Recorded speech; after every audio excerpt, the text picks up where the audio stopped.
Right. You're on, Megan. All right. Well, welcome to the third Catalytic Conversations. This time, Ron, you get to see Steph go through the Judge Your Neighbor worksheet, which is the work by Byron Katie. And Steph is with the Leaders Work. These conversations were meant to uncover the systematic approach that Steph uses to help uncover um, what's really at the root of an issue and helping you find peace truly within situations by really doing self-inquiry. And my name is Megan Parks. I was a veterinary technician, a registered veterinary technician for 12 years, and I was in the veterinary industry for 16.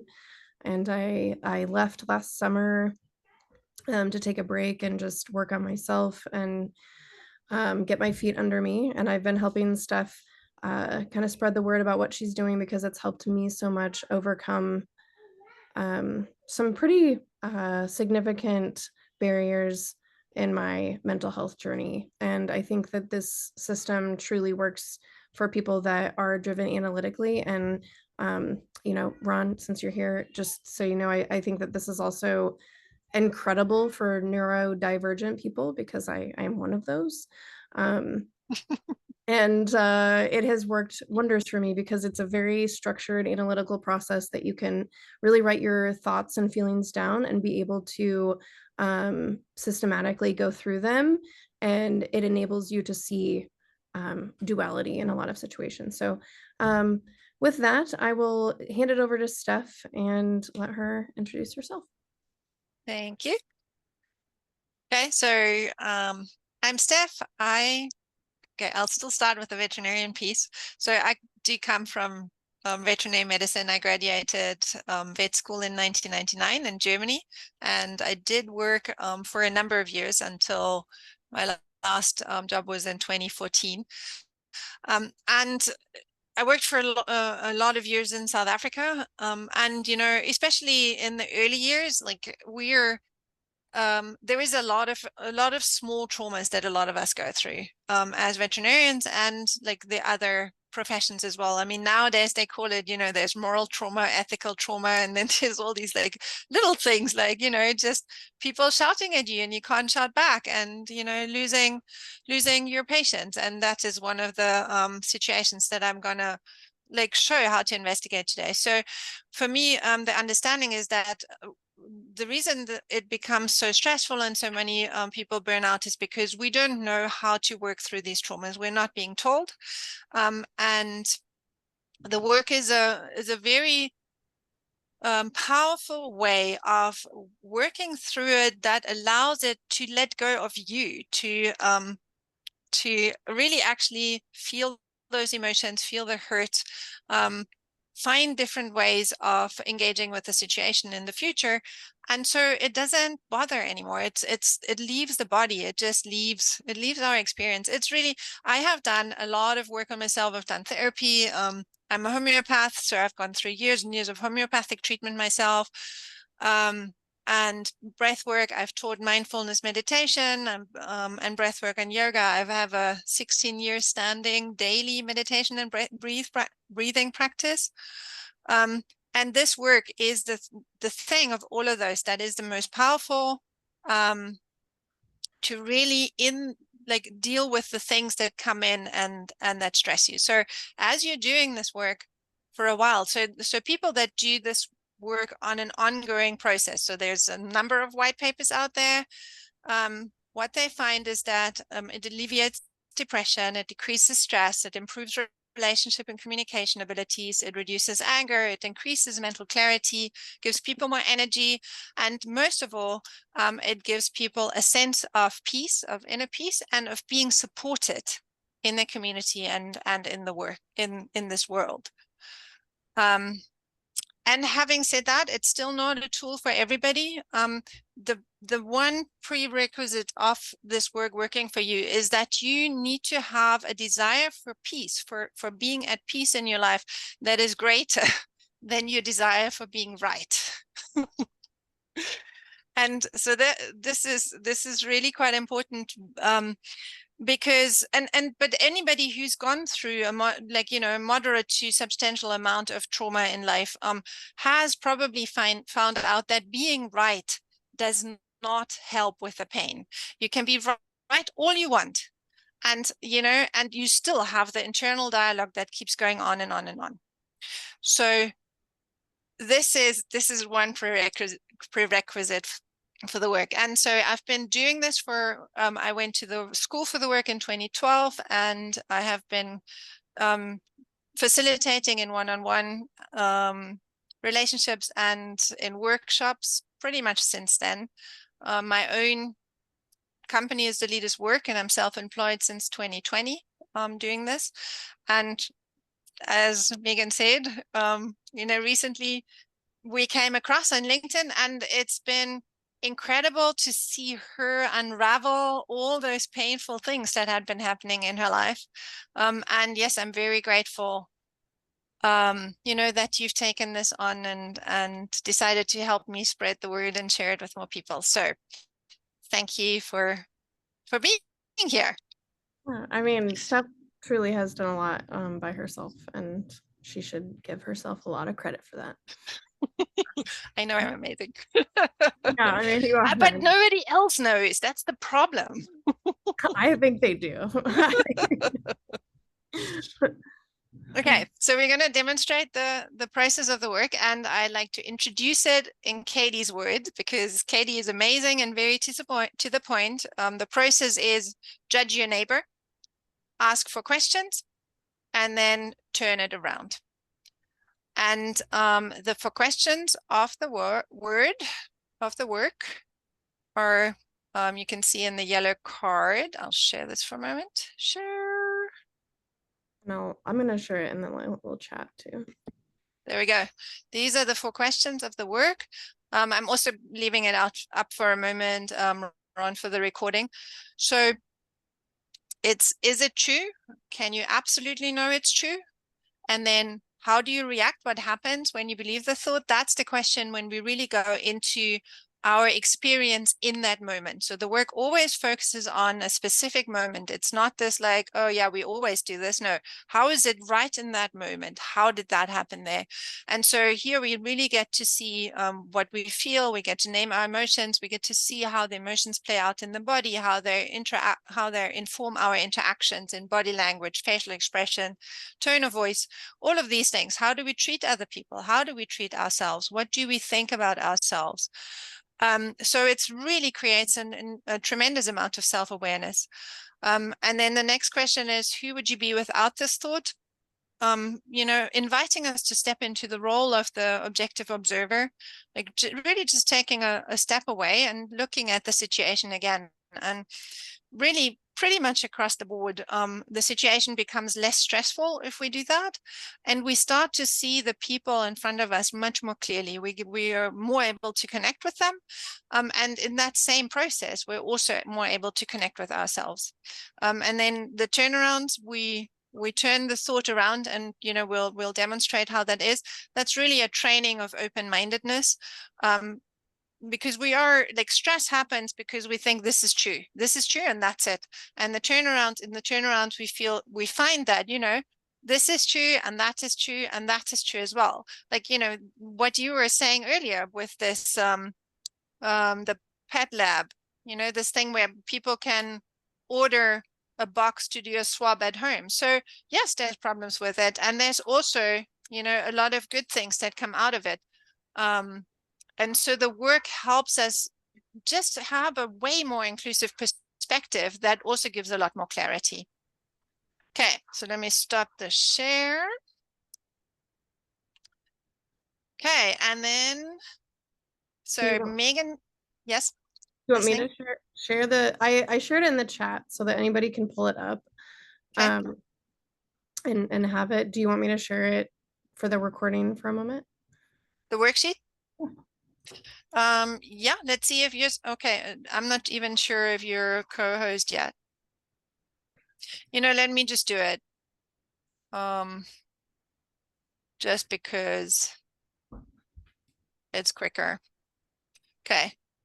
So this is a Judge Your Neighbor worksheet, and this is how you take all the thoughts that we have about a specific situation and put them down on paper so we can actually investigate them. Because as long as they stick in our minds, they're flighty, and it's really hard to put them down, and then it's and that is really hard to work with them. So this Judge Your Neighbor worksheet is a situation that that happened for me in practice. So this is, I was working at a small animal practice, and I was working, you know, a week on, a week off. This is South Africa. So the week when you're on 24/7, small practice. And during the week I was there, one of the staff's animals got sick, and a young cat, and within 3 days he was dead. So this isn't the first worksheet I've done on this, to be honest. I felt a lot of guilt in the beginning. But I am using this worksheet to see what is left, because I still think back on this and I'm still wondering, you know, about the owner. And we were friends, you know, we were working closely together. So I'm hurt with Mary, not the real names, because she's blaming me for Tom's death. And I want her to understand that I did everything possible to save him. I was up all night with that cat. Sure. I want her to not blame me. I want her to not lie to me and pretend she doesn't blame me, right? Because that's what happens. Is like they say, you know, no, it's fine, but you just can't believe it. That's what they're really saying. So Mary should forgive me. She should not be too sad, because she should realize that these things happen. And then she should know that we're not always in control. And she should be honest. She should be honest to me and not pretend. And then I need Mary to continue to trust me and my skills, because, right, I was coming back there and we were working together. And I need her to be okay with Tom's death, and I need her to not take that personally. She's grieving and she's pretending to still like me, and she's pretending to be okay. And I don't ever want to feel that I have caused someone grief and they can't be honest about it. Okay, so you got the sheet up, right? Shall we leave it up, or what shall we do? you can take it. I think you can take it down, because Okay, when you send sounds it good. out, we can pin this document too if you want. Okay, sounds good. Or they can screenshot it and follow along with you as well. So let's the first question, go ahead and read that out loud one more time. So she's blaming me for Tom's death. And the situation is, so I was off. So Tom died. I was off for a week. I came back, and you know, here she is, and it's like she's basically saying all the right things. I'm saying all the right things, and still I have this feeling that she's blaming me. Is it true? It feels like it. Feels like it. Yes. She's blaming me for Tom's death. Can you absolutely know it's true? No. What happens? How do you feel when you believe the thought? How do you react? So I am coming in, and I see her, and I don't really dare to look at her. I'm not really looking in her eyes. I'm kind of being I'm being friendly. I'm being really friendly. You know, I'm asking, are you okay? And she's saying, yes, it's fine, and I don't believe her. I'm like, I feel because I feel the hurt. I feel it can't possibly. She loved that cat so much. She can't possibly be fine. And you know, and it feels like it's my fault that he died. So I want her to do something to absolve me from that. And at the same time, I'm making it entirely impossible for her. She's whatever she says, I'm not going to believe it. Because she says it's fine. She's fine. So I'm not really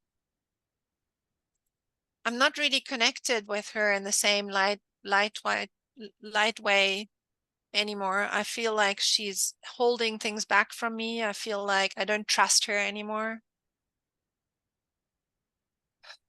I start to look for little signs that she's not trusting me. You know, when she's checking someone in, I'm kind of wondering, will she give me this patient or another doctor? I keep watching her, and I keep holding back, and all I want to say all the time is like, you know, I'm so sorry. I'm so sorry. So it hurts. My chest hurts, my heart hurts. It's like crying stuck in my throat. I feel so heavy.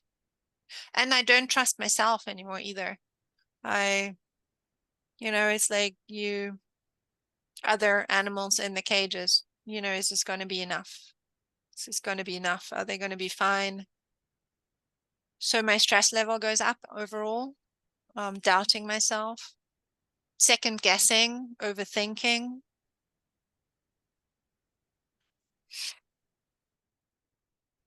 Finding it hard to rest, to relax, to let things be.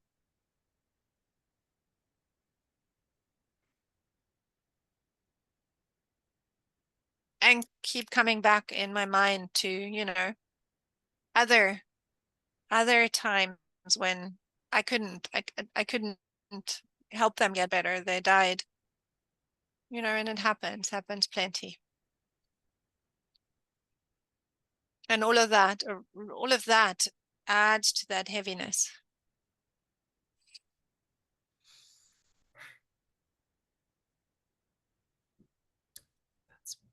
That's hard.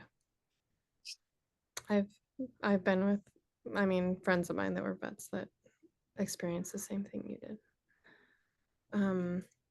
Who or what would you be without the thought?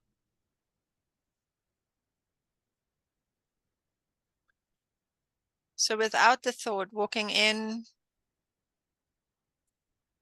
that morning, seeing her again for the first time, without the thought that she's blaming me,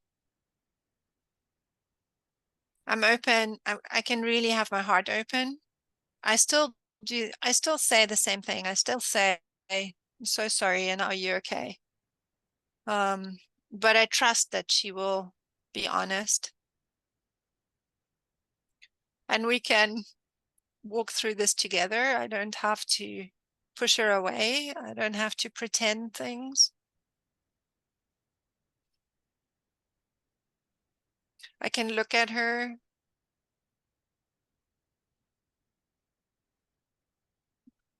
I don't have to pretend to be better than I am or more confident than I am. It doesn't feel like we're separated. It doesn't feel like it feels again like we're on a team. We're on the same team.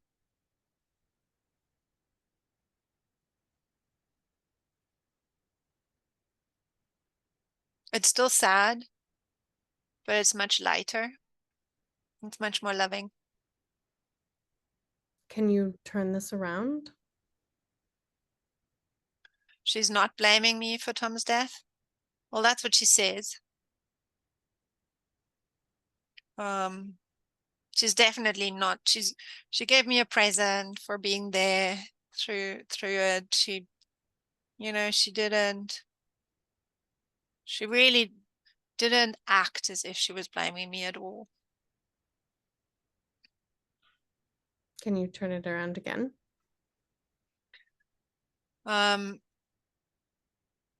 turnaround to myself, I'm blaming myself for his death. Well, obviously that's very true. And that is also what's causing me to feel heavy and to feel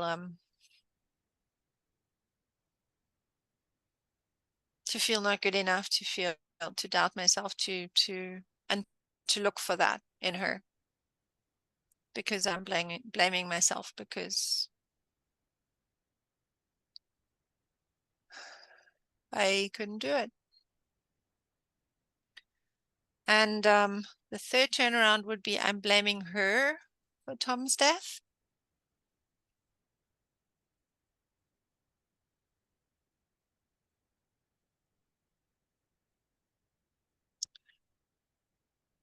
And so the question is, with the turnarounds, is this true? But the question is, how could it be true? How could this make sense? So how could this make sense, this turnaround? Because it's not obvious.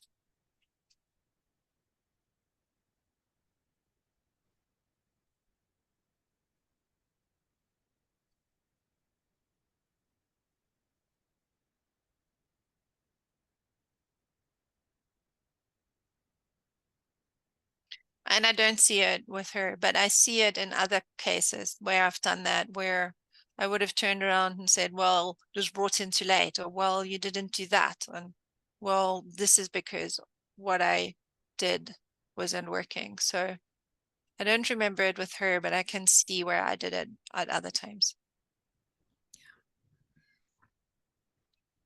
I can too. Not you, but me, myself. Right? Yeah, it's easy. We do that. I do. It's easy. So the want statements, I think, I don't, like, not going through all of them. Okay. Do you want to pick one? I think I want her to not lie to me and pretend. That's, I think, is the one I want to do. So, is that true? Yes, that's very true. That you want her to not lie to you and pretend that she doesn't blame you? Yes, that's true. Can you absolutely know that that is true?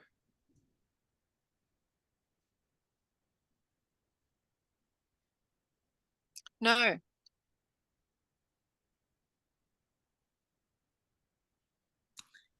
So, can you turn it around? I want her to lie to me and pretend she doesn't blame me, So, how is that true? because it would be really difficult for us to work together for the the remaining time of me there, if that's what she was doing. So a part of me would want her to pretend, yes. And then another part of how that is true is that I put that on her. Like, a part of me, that's what I choose. I go like, this is what she's doing. She's not honest. She's blaming me and she's lying to me. So there is, because I feel guilty, this is what I project onto her. And so that is what I choose. That is what I want. That's what I'm doing. What's another turnaround? I want me to not lie to myself and pretend I don't blame me. And that's so true. And it's become ever more true since I've started to do this work, because allowing myself to hear the blame and put it on a worksheet allows me to really let go of it, to really see that I can grieve and that's perfectly fine and that's appropriate, but blame isn't helpful. So, and I want me to not lie to her and pretend. I want me to not lie to her and pretend. I don't know. You want yourself to not lie, or you want yourself to lie and pretend. To not lie to her. I want me to not lie to her and And pretend that there isn't blame. and that's, I mean, in your mind, I feel like that's what you're doing in real Right? life. I don't know. Right? Right? That's what you kind of did because you were blaming yourself. And so you were pretending with her. Right? Right. So how would that be true? And for me, this is where the worksheets can give us such beautiful pointers of how to have these conversations. Because how could I do this? How could I do this? I could have, being aware of all of these things, I could have said to her, this is really hard for me, and I am blaming myself. And I find it hard that you don't, hard to believe that you don't, but I hear that you don't. And thank you.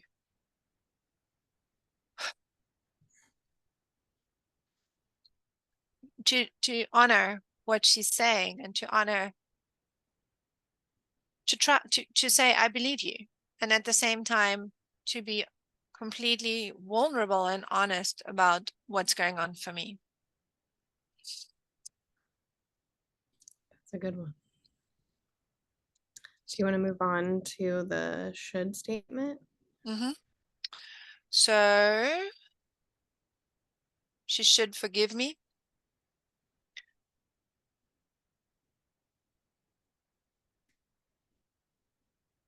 Um, Shall we just Or turn it around? or I mean, I feel like you should do the she should not be too sad. Okay. Okay. I'd like to hear that one. Okay. So then let's go through the 4 Should questions not- on that. She should not be too sad. Is that true?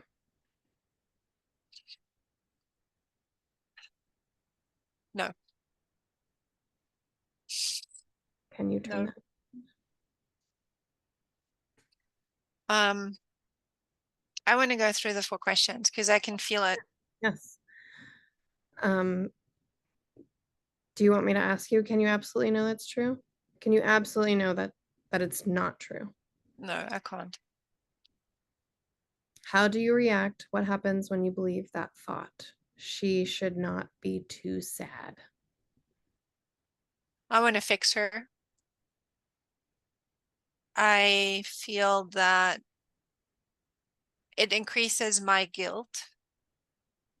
It makes me separate from her and from the animal. There is the rationalization coming in. It happens. We did all we could. It's going to be okay. It'll pass. All of those are to move away from the intensity of the grief, to move to somewhere, oh, let me just be comfortable because it's just too hurtful to really feel it. So I want her to not be too sad. So I want her to, move on already. Because the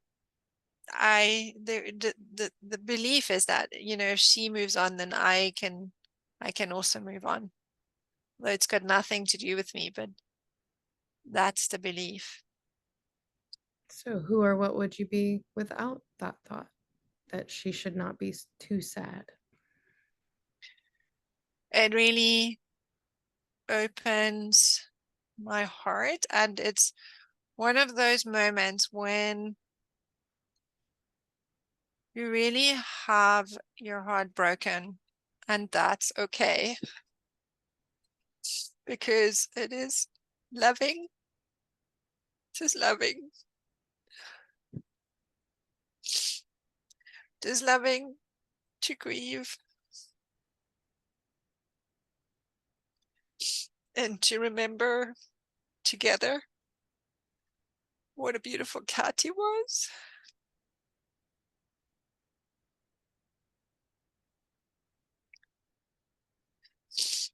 It's feeling, it's really feeling that love and and letting that heal, letting that heal all the blame and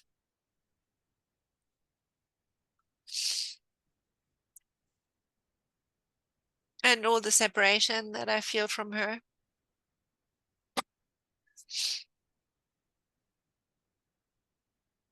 Allowing her to be sad is allowing myself to be sad as well.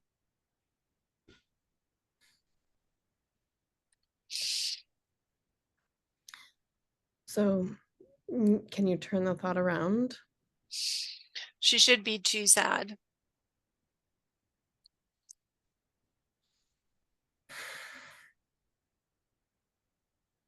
Because grieving is so necessary and we so often don't allow ourselves the time because it hurts. She should be too sad. Too sad.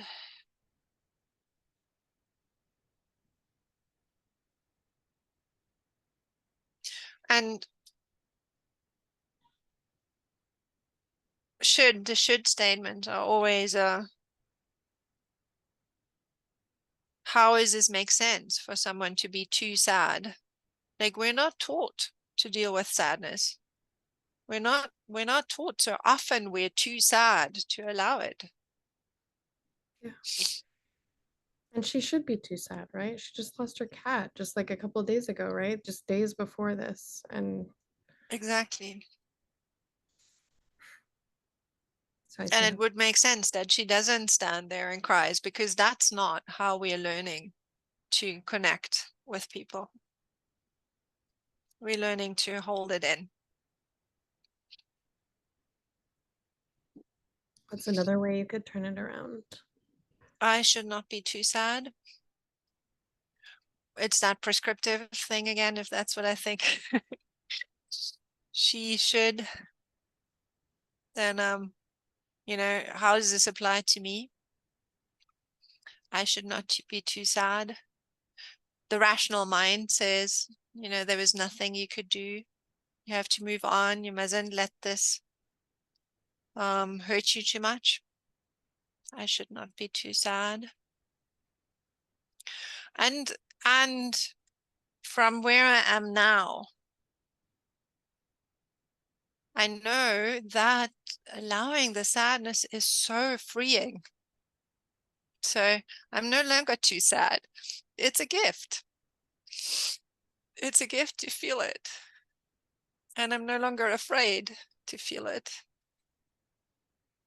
And I can connect with people in that sadness, in the intensity, and with that same intensity I can connect in joy as well, because it's dual, and if we suppress one, we suppress the other as well. Mm, that's powerful. Steph dropping truth bombs. Um, if you suppress one, the other one's gonna suffer too. Oh man, it's so true. Um, I mean, you did a great job of turning that around. Do you want to move on to the need statement? Yeah. Which one speaks to you? You tell me. That was a good one you just chose. I need her to be okay with Tom's death. Okay. It's very similar to the one we did, but okay. Or we can do, I need her to not take it personally. I mean, the first one is I need Mary to continue to trust me and my skills. And that is a good one because I feel like you've really doubted yourself. So maybe we should do the first one. Okay. Yes. Okay. I think that's a good one. And I think we have time for the questions just briefly. Yeah. So you need Mary to continue to trust me and my skills. Is it true? From the place of doubt, yes, absolutely. Can you absolutely no? No. No? I don't. Can't absolutely know that I need her to do that. No. How do you react? What happens when you believe the thought that Mary needs to continue to trust you and your skills? That's where a lot of the pretend comes in. I need to pretend to be like, I need to continue to be professional. And what does this look like? Like, so how does professional look like? So it's it's as I'm thinking, I need to influence her perception of me, whatever that is. That's when I start to stop being natural. I start to overthink and double guess and not trust my intuition. I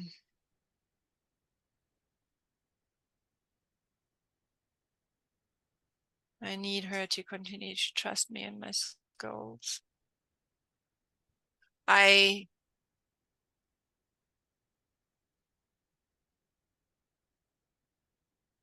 In that, I'm also overly solicitous with clients. I'm really showing up professionally, not relaxed. I spend a lot of energy doing that.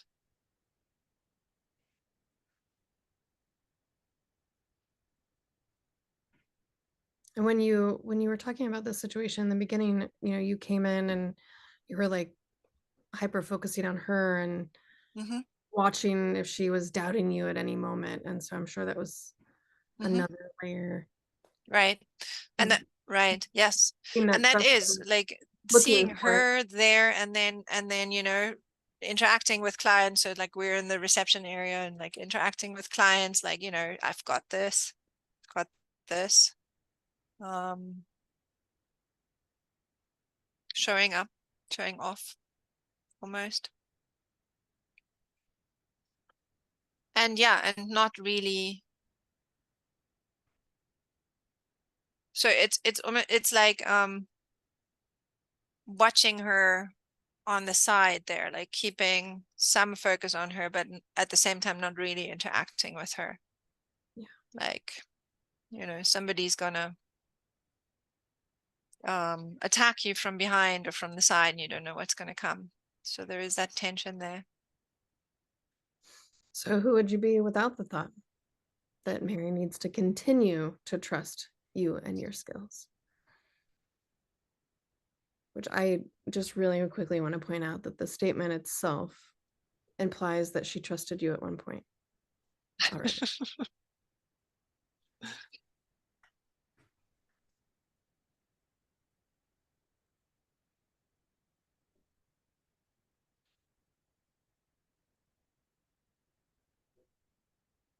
Again, it's that it's the vulnerability that comes up to be able to say to her, I am so sorry. I wish I'd known something to do, something. And it doesn't mean I made mistakes. It doesn't mean I was unprofessional. It just means this is it. That's it. I wish I'd known something to do. Yeah. Can you think of times that she did trust you and your skills? She did trust me the whole way through. With like, honestly, she did. She could have taken the cat somewhere else. She knew a lot of what we were doing. She was like, she did. I feel like that almost makes it harder. Sometimes.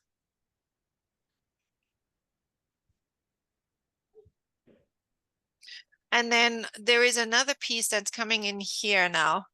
What I'm seeing is that, so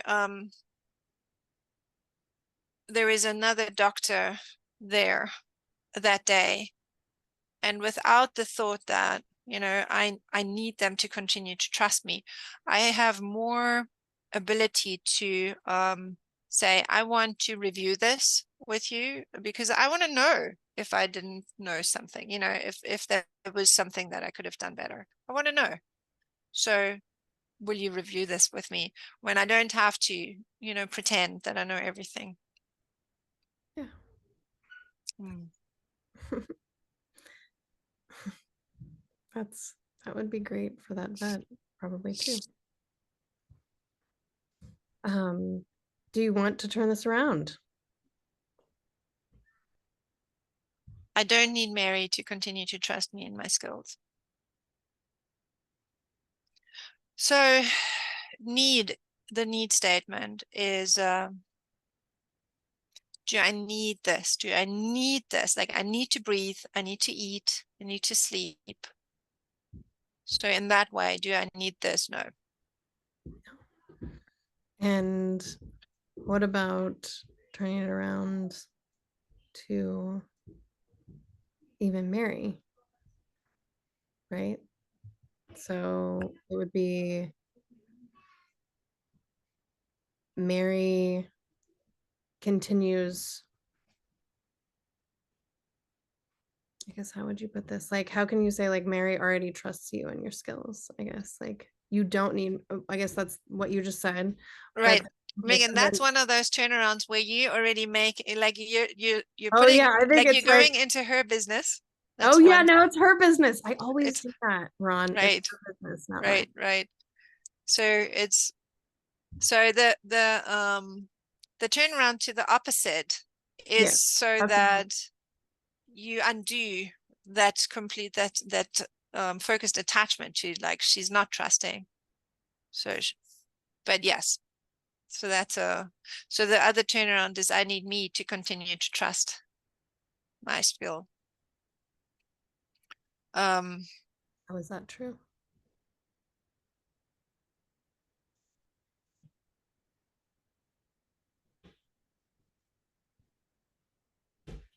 That's where the doubt is. It's not, the grief could be just pure connection with Mary. The blame comes from the doubt. The blame that I'm feeling comes from the doubt. So this is why I need me. There isn't anything that she's doing wrong. It's my underlying doubt that makes me hyper vigilant for any sign that everybody else will think the same. So if I want to feel better about this, I need me to trust myself. That's the basic of it.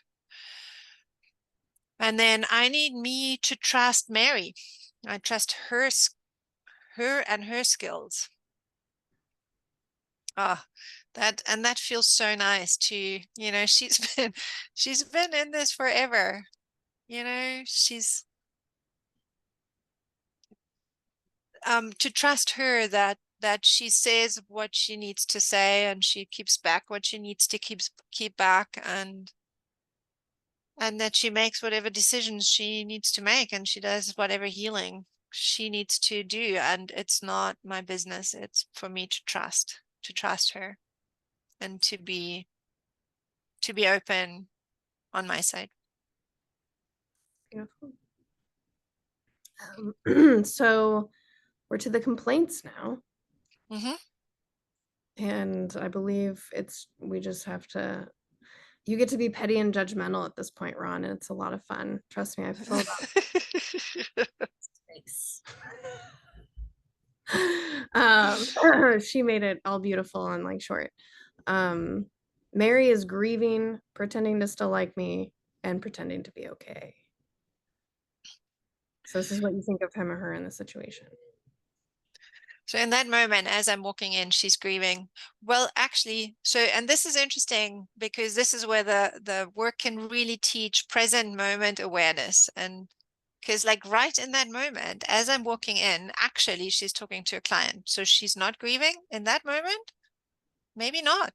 Maybe that's not in her awareness right there. And I'm grieving. Yeah, that is true. As I see her, it hits me again.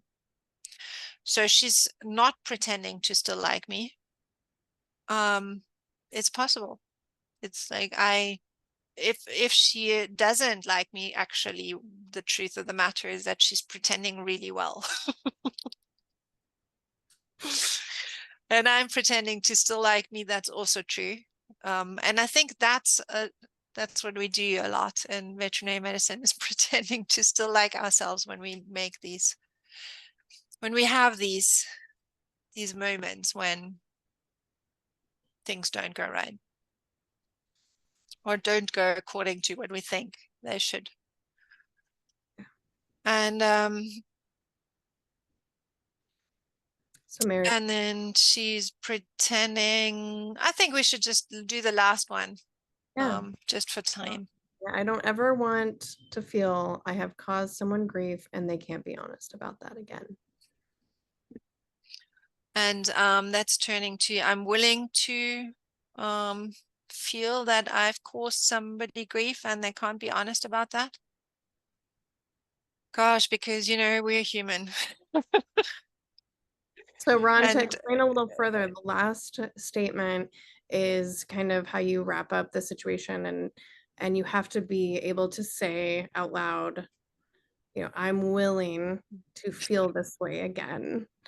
And try it on. It's like trying on a hat, I guess. That's how I describe it. So sorry, Steph, I will let you. no, thank you for the explanation. It's good. Yeah.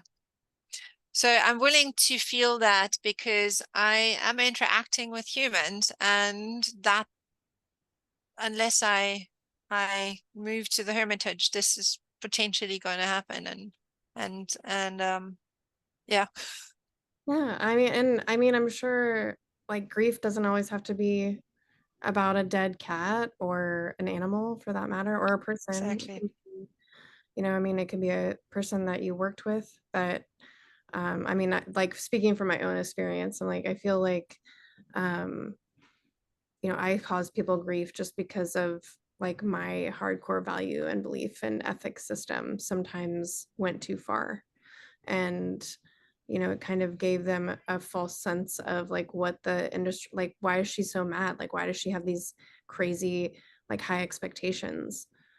So like I know Steph talks about when she works with individuals, including myself, that when you go through these you can also see like on the other side, like I'm seeing things that relate to my own life and how like I would be willing to do that again because I want to try again. And to not try again would just be giving up. And like you said, we're just human and we're going to be around people and they're going to have grief. And sometimes they can't be honest about that.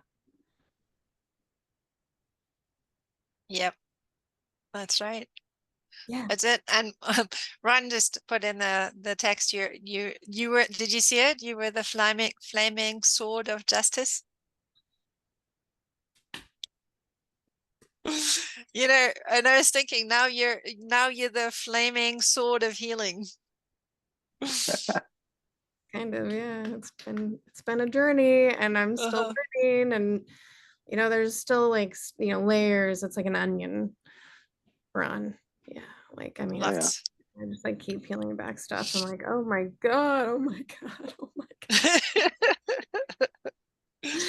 I gotta tell you, Right. it feels like I am like 100 pounds lighter, which technically I guess I am a little. I'm in better shape than I've been in a long time, but letting go of a lot of the pain and the anger and the grief since the spring has really allowed me to appreciate summer. And I feel lighter literally. And it's been miraculous because this is, as you can see, like this is not therapy. I'm not like we're just going through a situation that Steph went through.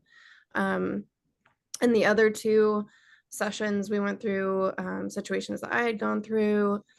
And this is a worksheet you can print out. It's free. You can go to Byron Katie's website and get a free one. But it's I think it's been integral to my healing that I did have therapy for many years, but nothing ever worked for me like it did this. And it was so immediate that I was able to apply what I had learned in every single session that Steph and I were having, that it just kept opening doors for me.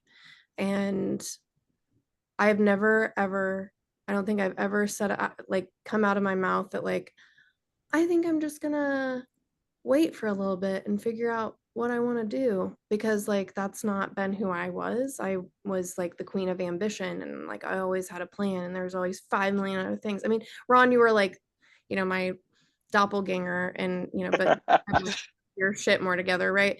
But and I'm so proud of you. Like I really am. I mean, way to go, dude. Like you've done so much. And Oh, but thanks. it does pay to just, like, I'm sure that you can identify with that, like just taking a breath and being like, Yeah. okay, I maybe need some time to decompress about all of this. And I think a lot of us, especially in vet med, I mean, the doctors that we talk to every day and our friends who are in the field and still on the floor,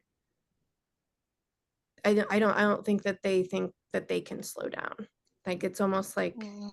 they feel this invisible, like, gotta keep going, gotta keep going, gotta keep going, because that's how I felt, at least.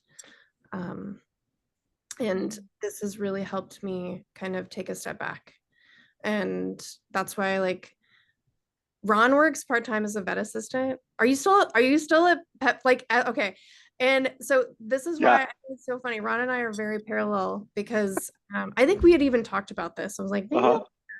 I may still, there's still a couple like clinics in Kansas City that I do trust. I'm just, of course, I've like literally filled my plate now again with stuff that I'm like, okay, where am I gonna fit that in? But maybe. It's you just clear it to fill it. That's really what Right, happens. right, I'm right, not, I'm right. not renewing my license. So like, I swear, I'm not, That's there's just no huge. reason. There's just It is huge, but it's also just the truth of the matter is Mm. right now it doesn't serve me. It'll still be there if I need to reactivate it. But Yeah.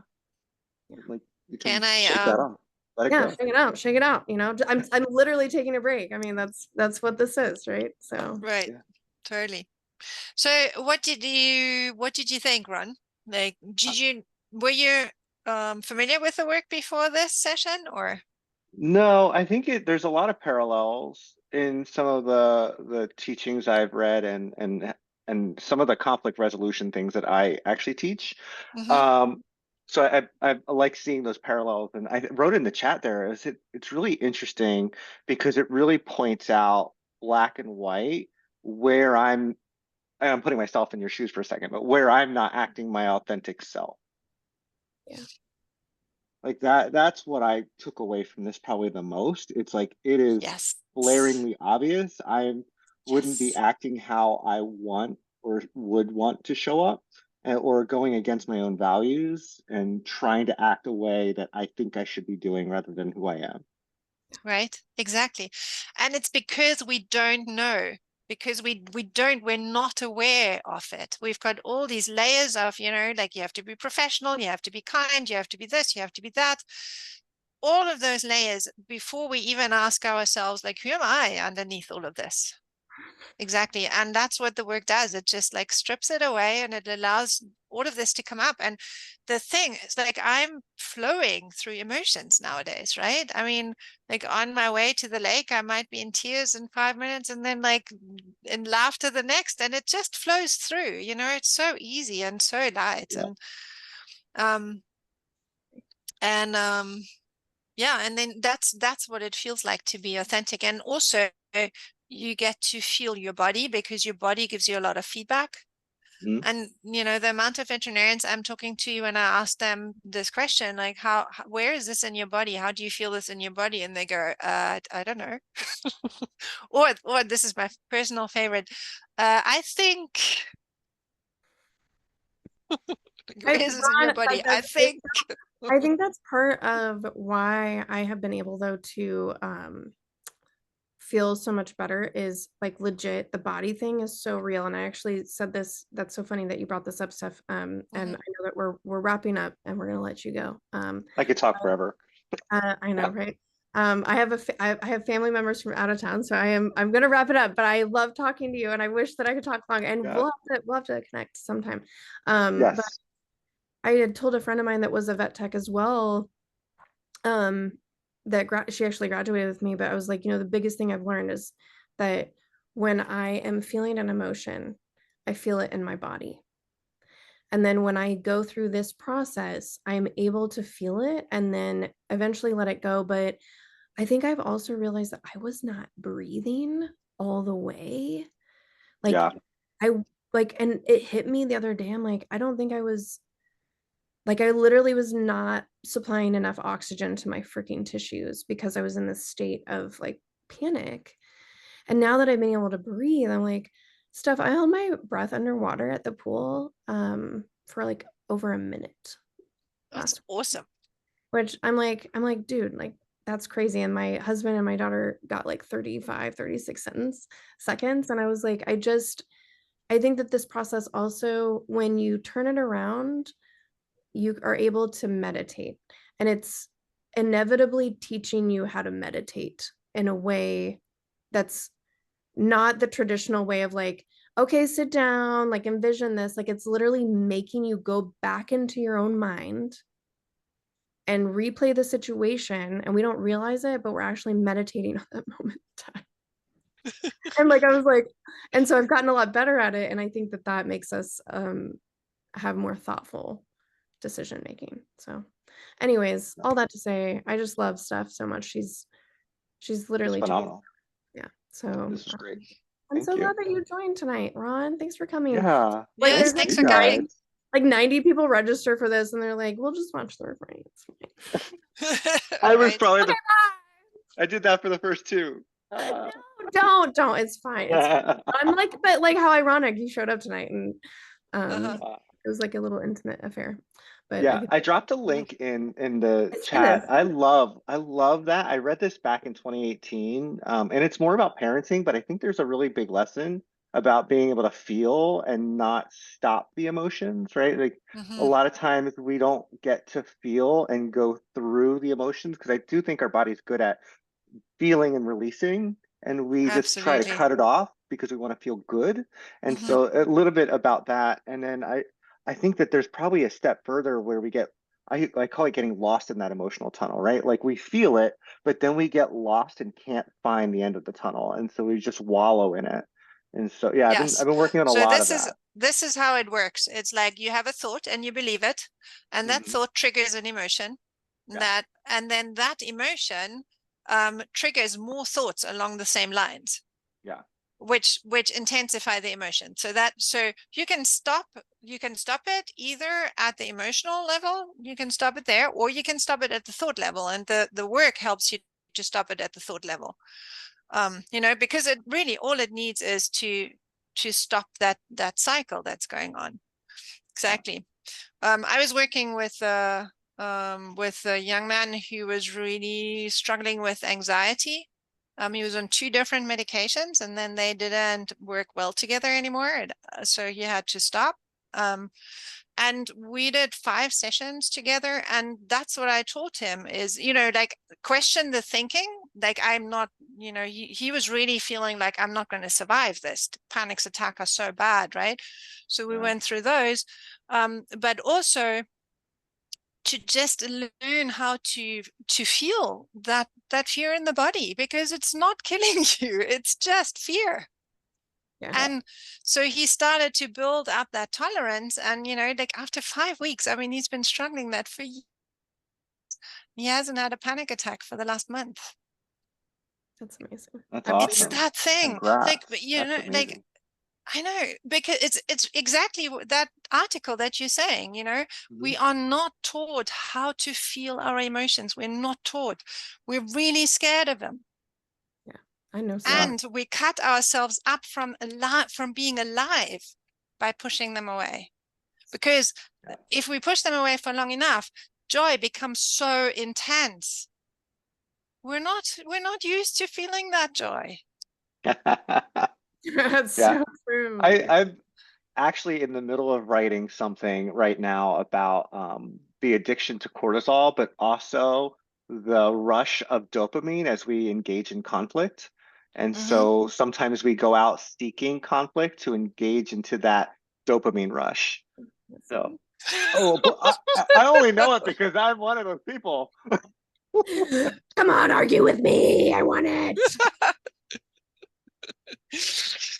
Okay, So, I yeah. am going to stop the Okay. recording. Thank you so much for the lovely Yes. discussion. Thank Really, you. really There's so appreciate much. it. I'm gonna And go yes. eat some ribs with my family. It's gonna be Yeah, go enjoy. We'll catch up. Okay. Thank you. Bye.